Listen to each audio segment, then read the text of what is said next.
Yeah, welcome to this video.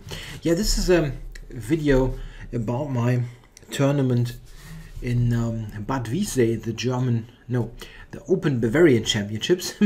And this is round 9. It's a little bit late, this video. I made videos for the first 8 rounds in November, but I never did this round 9 game. There's a reason for that. I simply couldn't find the score sheet anymore of the game. And well, normally I do remember my games and can replay them without having to read the score sheet. But this game was awfully long. I can tell you right away that we're talking about 85 moves. And I wasn't totally sure if I can reproduce it correctly. So I simply waited a little bit until this game was released in the databases, and yeah, now it is. So I can now give it to you with being 100% sure that this is how it went down. Okay, this is the 9th and final round, and the situation for this game for both players is as follows. With a win, I will get a small but still nice prize, a main prize of the tournament of about 300 euros. So I'd like to win the game. Would be nice to get this this prize. And for the black player, and this is a young German player, 14 or 15-year-old, I'm not totally sure, and Perske is the name. I didn't know him beforehand, but he's a very promising German junior player. He was rated, I have to look it up, 2,277 when we played the game. In the December rating list, he's actually 2,380. So, or something that he gained about 100 points. So, huge improvement. Yeah, and for him, it was very, very important, this game, because with a draw in this game, he could score his first international master norm. Yeah, nice stuff. So let's see what happened. And I have to tell you one thing. That was the final round, and it was an early morning round because they had the prize giving ceremony afterwards, and I felt really tired. So I was thinking, how can I actually get a game that I can play for a win, but not from a situation where it's very messy and I don't really felt fresh enough to play a super complicated game. Yeah, I saw that he plays the King's Indian all the time, which is not the ideal opening if you want to draw with black, but he really played it in all his games, okay, on d4, c4 and so on. So he actually did the same thing in this game. So also I think this is a good idea. Yeah, if you are black, you want or need to draw for a norm or for some certain thing in a tournament, like a prize, a final qualifying rank, whatever. You should stick to your guns. You shouldn't do something out of the ordinary, even if you feel like, okay, my normal repertoire is not that great for the situation. You probably should still stick with it, especially in a case where your repertoire seems too risky to you. Yeah, if you play a sharp opening all the time, you should also do that if you just need a draw. There are sometimes situations when your normal opening is very boring, dry, and sort of tough to win. Then it's sometimes an idea to switch to something else if you really must win. But well, he just needed a draw, so this is okay. Yeah, and in my case, I wanted to win to get a prize, but I mean, it's not like a whole lot depends on that if I win this prize or not. So I was thinking, why not do something that he will not know and has to solve over the board, and something that is not very risky. And I actually played this, the capture on e5, the exchange variation of the King's Indian, but with a little twist. Here white has castled short, and there's a knight on c6. The normal exchange variation is d takes e5 and sorry, here instead of castles. But this is a difference. The main difference is that with the knight on c6, there is in this structure, there's no pawn coming to c6 quickly. And very often pawn to c6 is a good device for black to control d5. So very often in this situation here, white will get a nice knight on d5 that is not easily expelled. This is a variation that, I mean, I have played it in the game here, but it's not a variation that I can recommend for frequent use, because if black knows his stuff, it is just equal. We will see what happens. This was very funny. This was confirmed about 2 weeks after this game, when I watched this question and answers video for Chess24 that Jan Gustafsson did. You can find it on Chess24's YouTube channel, where he was asked if this line is promising anything for white, because he had played it as a junior, and he said no, it doesn't give anything. And this is because here on move 9, right away after bishop g5, black has a line that totally equalizes, and it's quite funny. It's the move knight d4. This move in fact equalizes completely for black, and it's somehow quite fitting that the slightly, let's say, misplaced knight on c6 is doing the job. I don't want to do a big theoretical overview here about this, but knight d4 is really equalizing. The idea is that after knight takes e5 and well, other moves don't really do anything, black has to move knight to e6. It's quite nice, attacking the bishop, and in this sequence here, black is by tactical means equalizing the game. This was played in games by some Dutch players, especially Robin van Kampen. He's one of the best Dutch players. And he also has recommended this in a video series, this line for black. But I was pretty confident that my opponent didn't know that, because this is a very rare line, this delayed exchange. And in fact, the lines that are very often played here, and he played one of them, queen d1, rook d1, here, in fact, I believe that black still has some questions to answer. For example, the total main line here is bishop g4, h3, takes, knight d4, knight d5. This is one idea of white with this pressure, knight d5, bishop on g5, on knight and pawn. He forces this trade. And this kind of structure, for example, is happening quite often. And here black has not completely equalized. The reason is that still c7 tends to be weak. White has play on the c file, and this bishop is simply a little bit worse than white's bishop, because there are more pawns here on light squares on the white side, and all the e5 is not well placed. Yeah, you're sort of having the bad bishop here. It's not, I mean, black is not in huge trouble or anything, but this is a position where I would be confident to win some games while never losing, basically. And this is not a bad thing sometimes to play, especially when you feel you're not up to a kind of full-scale battle. Yeah? Okay, he played differently. He played h6. I went back to e3. I didn't mind that very much. I think the bishop is better on e3 than on g5. But okay, he had to solve this over the board. Bishop g4. Yeah, in general, it's not a bad idea to exchange this bishop. And we did here on f3. Took on f3.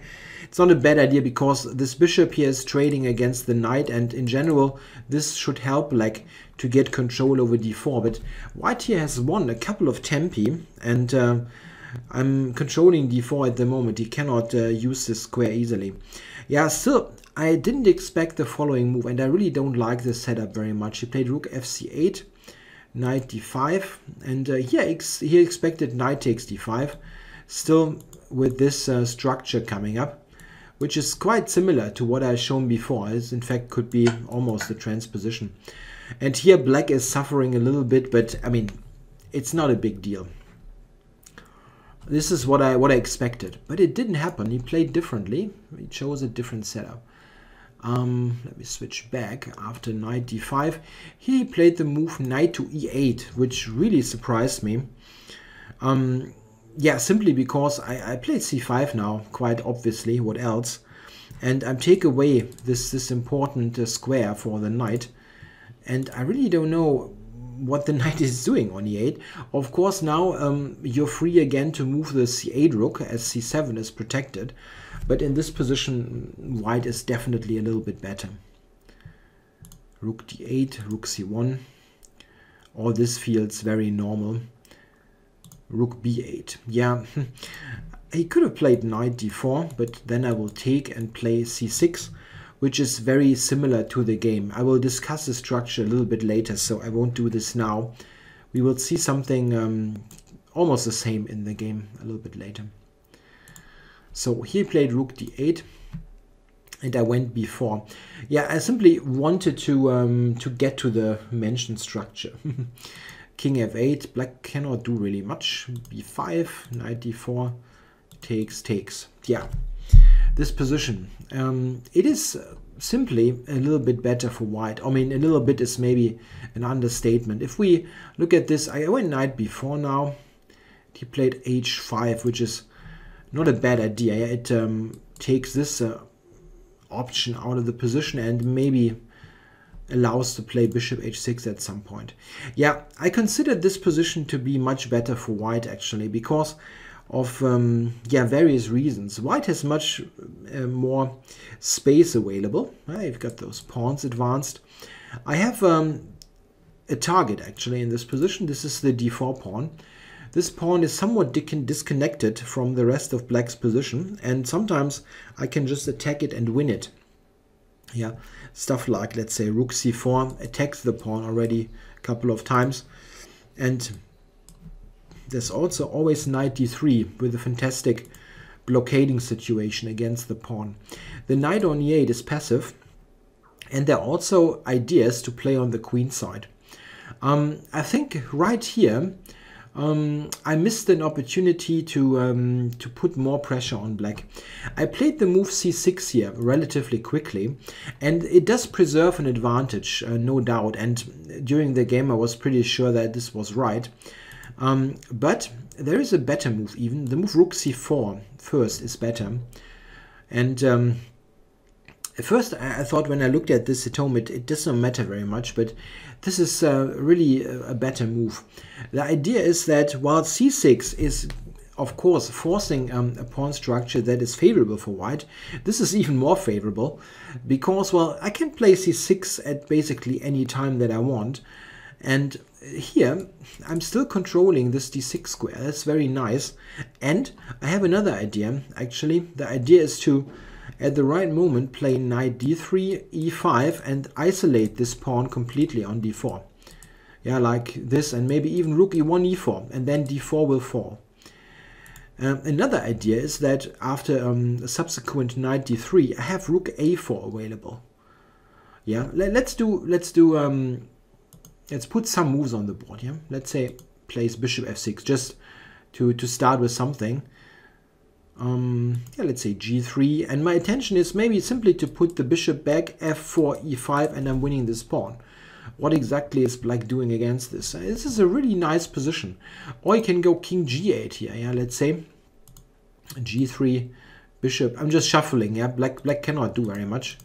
And if I get to this position, well, this is just very nice. Yeah, this diagonal is opened up. This pawn is completely killing the knight, and I have this idea, and after that he has a hard time to even keep his a-pawn. So this was a much more precise way to do it instead of my c6 move, which, I mean, it's not terribly bad, but rook c4 is just much better. But in general, I played this game really quickly. Also, I think because I was really tired and wanted to put pressure on him and maybe get this over with in a way. Knight d5, maybe not the most precise move, but it really doesn't change very much. This is why it wasn't so precise. I had to drop back. But it's not a matter of concrete tempi here in a way. What counts is the general structure. If we look at this, I really assess this is hugely favorable for me because long term I have the idea to drop the bishop back and then play f4, e5. And this is really nice because the bishop then has no good square on the board. On the whole board, it has no good square. It cannot go to c5, to b4, or whatever. I'm just dominating this bishop. And at the end, d4 will be weak. And what is very important also, white has this pawn on c6. This is a nicely protected pawn on the 6th rank that can easily become a very important pass pawn.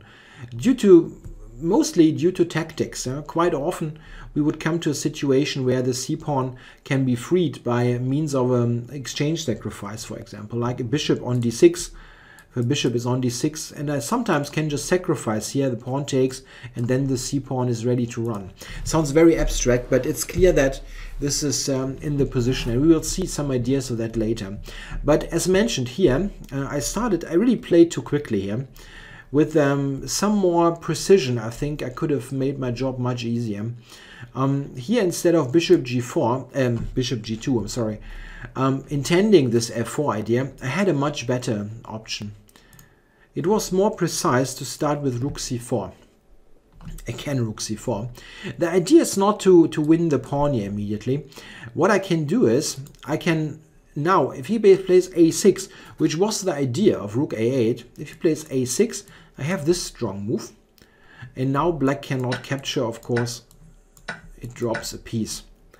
Means that after rook a4, he has to play a5. And then I'm just returning. Which means that, okay, I used two moves for this, but what I have accomplished is that the A file stays closed. And with the A file closed, the position is much, much better for me than it was in the game, because I still have those ideas that I mentioned. They are not going away, like f4, e5, getting to the pawn at the end. I still have those ideas, but he does not have any counterplay on the A file. We will see that in the game he gets quite substantial counterplay, and probably enough counterplay to balance the game. He went bishop d6, and I played rook e1. Yeah, intending e5. This was my idea when I played bishop g2. But he has the strong reply knight g4. This is really a good move, a good defensive move. It stops e5. And it also introduces some active ideas. So if I would play f4, for example, all of a sudden there's a huge hole on e3 where the knight can jump. So this is a good move.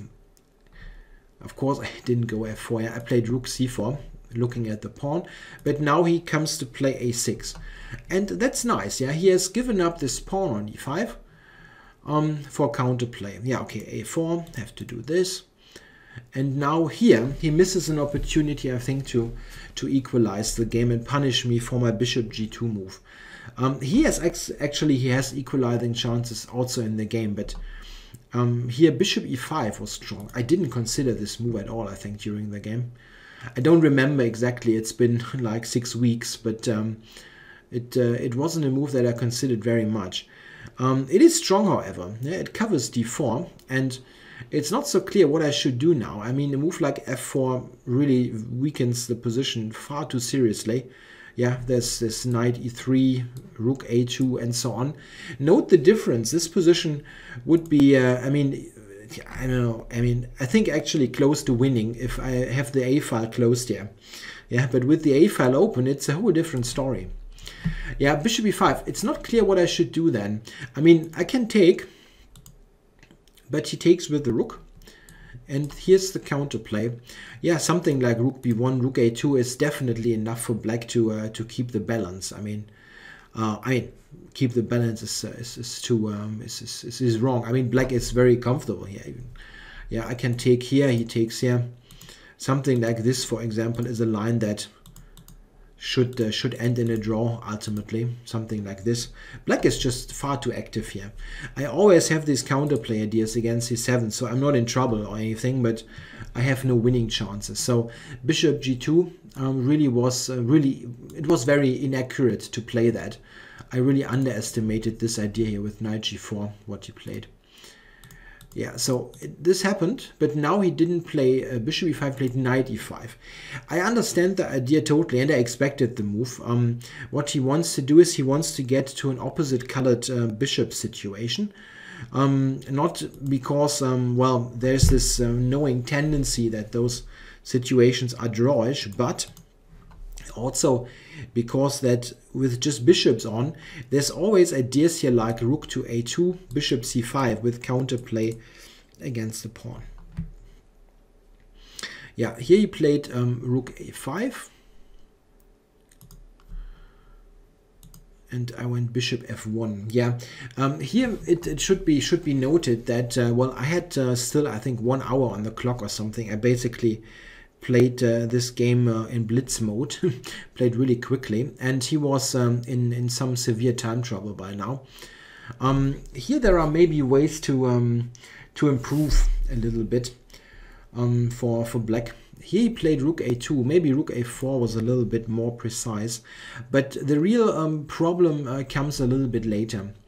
As mentioned, I played quickly, and I actually allowed him to equalize just a little bit later here. Rook f3, maybe not the most precise. Here he played rook e7.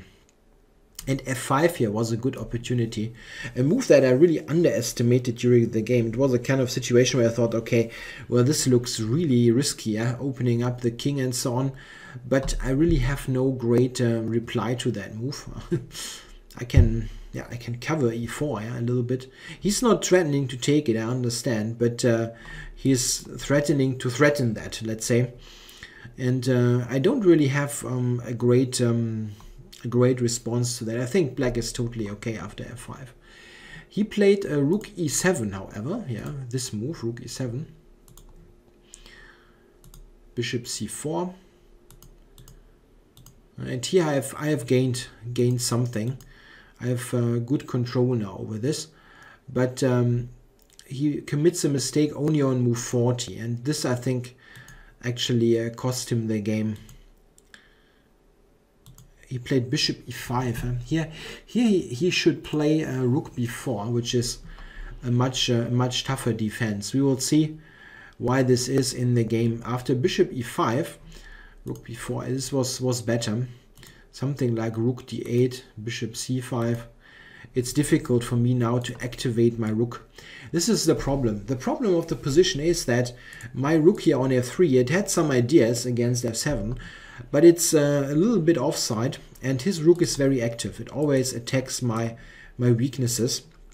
And if I manage to exchange those rooks, this leads to a fantastic position for white. And we will see that this happens in the game. Here, as mentioned, he played it differently, but as also said, it was a time trouble situation. He played the bishop to e5, and now I actually get to play rook d8, rook d5, which is a huge success for me. He was basically forced to do something like that. And here in this situation, I'm threatening e5, winning a piece. And yeah, if I get that far, also my rook is playing. He went here, which is the relatively best thing to do. But now we get to the mentioned situation. The rooks are traded now. His active rook is traded against my passive rook, and I'm immediately invading on the a file. And this position now is completely winning for white. He has no defense anymore, and we will see why. The reason is that I'm, as mentioned, entering with the rook, and he can just shuffle, really. There's also no big thing to look at. He can really just shuffle. I go up all the way here. And now rook b8 is the key problem. I'm threatening this exchange sacrifice, essentially, or rook sacrifice, with c takes, king d6, and the c pawn is winning. This is what I meant somewhat earlier, that very often this pawn can be the key factor, because I have ideas to get a passer here with this pawn by sacrificing here or on b6. And here he has no way to defend against this. Yeah, he played bishop c5, rook b7, bishop f2. Yeah, this is the relatively best chance. If he plays bishop d6, I'm just taking this, and he can just resign. There is absolutely nothing black can do. Something like this, and the pawn is doing the home run. Yeah, he went bishop f2, and now the only thing that is needed is some precision by calculating the lines that happen now. I can take c7, bishop g3, rook b7. Here there was king d6, which was winning very easily, but I didn't see the move. Yeah, I mean, it looks a little bit weird to allow that, but this is in fact a very easily winning endgame. It can just drop back, king here, and promote. But okay, it's not really mattering much, because my move also wins. Instead of king d6, Oh wait, this was a little bit too much. Instead of king d6, I went rook b7, which is the easier move actually. Takes, or I don't know, but it was working, yeah. It's totally sufficient if you find one move. g5, yeah, here I played bishop f5 just to cover the e4 pawn. I calculated this line to the winning position, so I'm okay with that. Rook a6 was also a win. Here, rook a6 was also winning with something like this to follow. Yeah, this is a key point, that is covered attack on the rook. Maybe this was easier, I don't know. I mean, if you find one way to win it, it's totally okay. Rook a6, g3, b6, rook e5 check. Yeah, he can go g2, but just rook a1. It's two connected passes now, and something that will definitely win. Yeah, he didn't do that. He played rook e5 check, king c4, g2, rook a1, bishop e3, c7. Yeah, it's a little bit dramatic, this position, or dramatic looking, but it is in fact a total win all the time. King b4. Yeah, if he now promotes here, yeah, I shouldn't do this. Yeah, this is not a good idea. But I can play this, of course, and well, two passes is a bit much, so this will win. So he couldn't do that. He played played rook c1, of course. Yeah, and now we both get a queen. Takes, queen, queen. But the big difference is, of course, it's my move. That's the most important one, and I still have the b pawn, of course. Yeah, now I gave a couple of checks here. Check.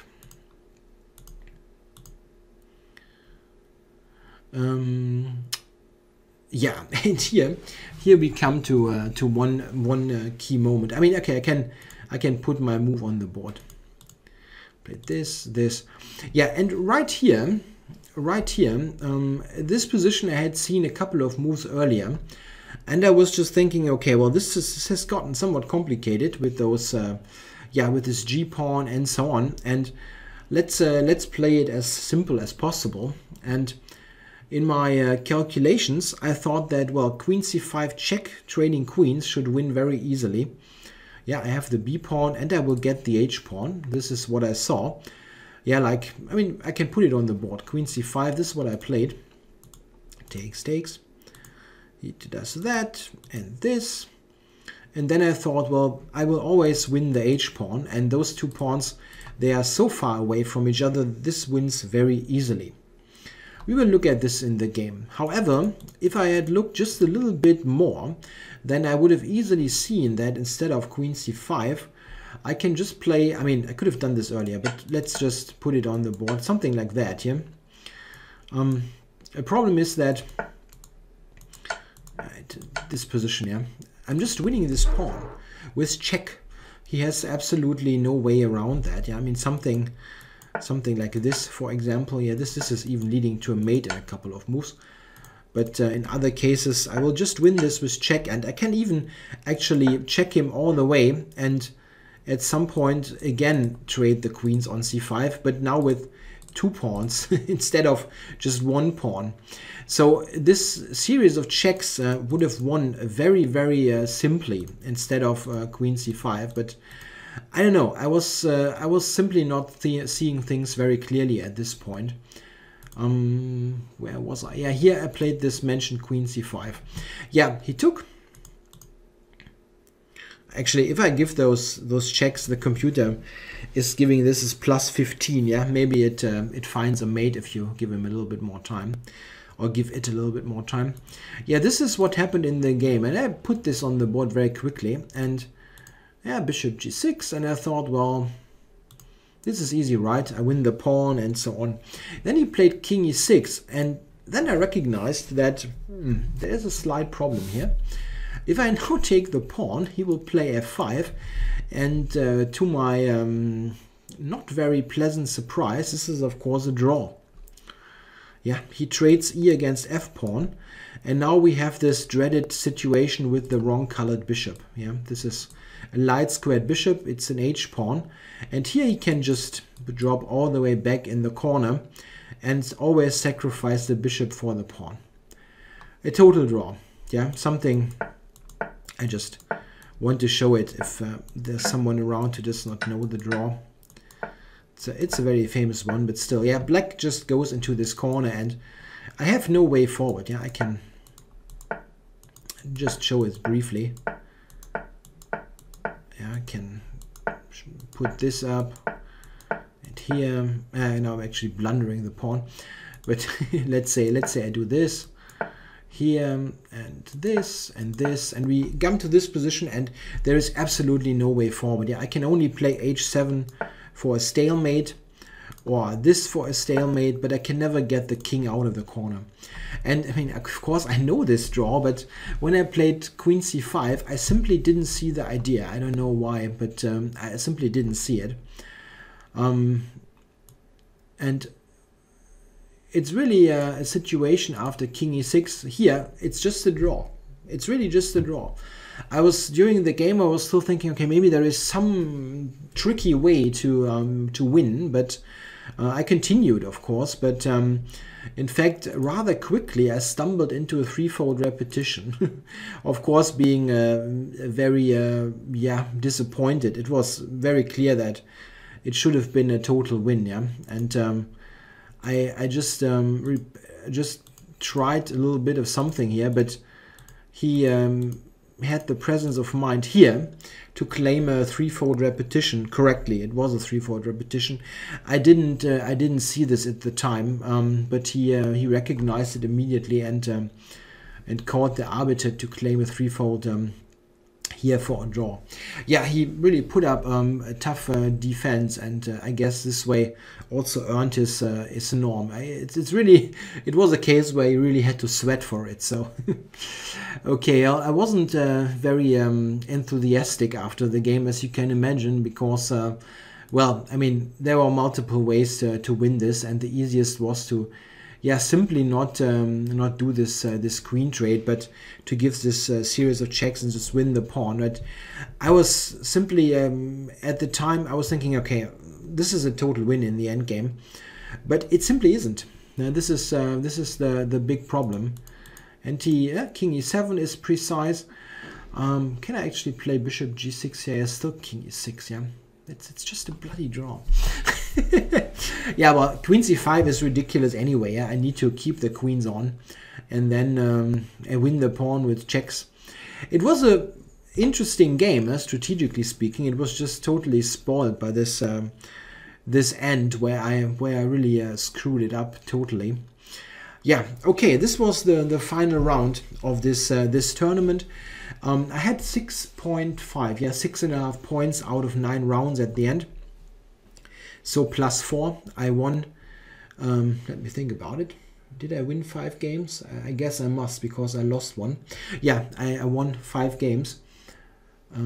Yes, 5 games, and lost one against Alexander Lenderman, the tournament winner at the end. So I only lost against the tournament winner.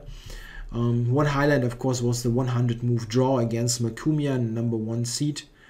Almost a 2,700 player.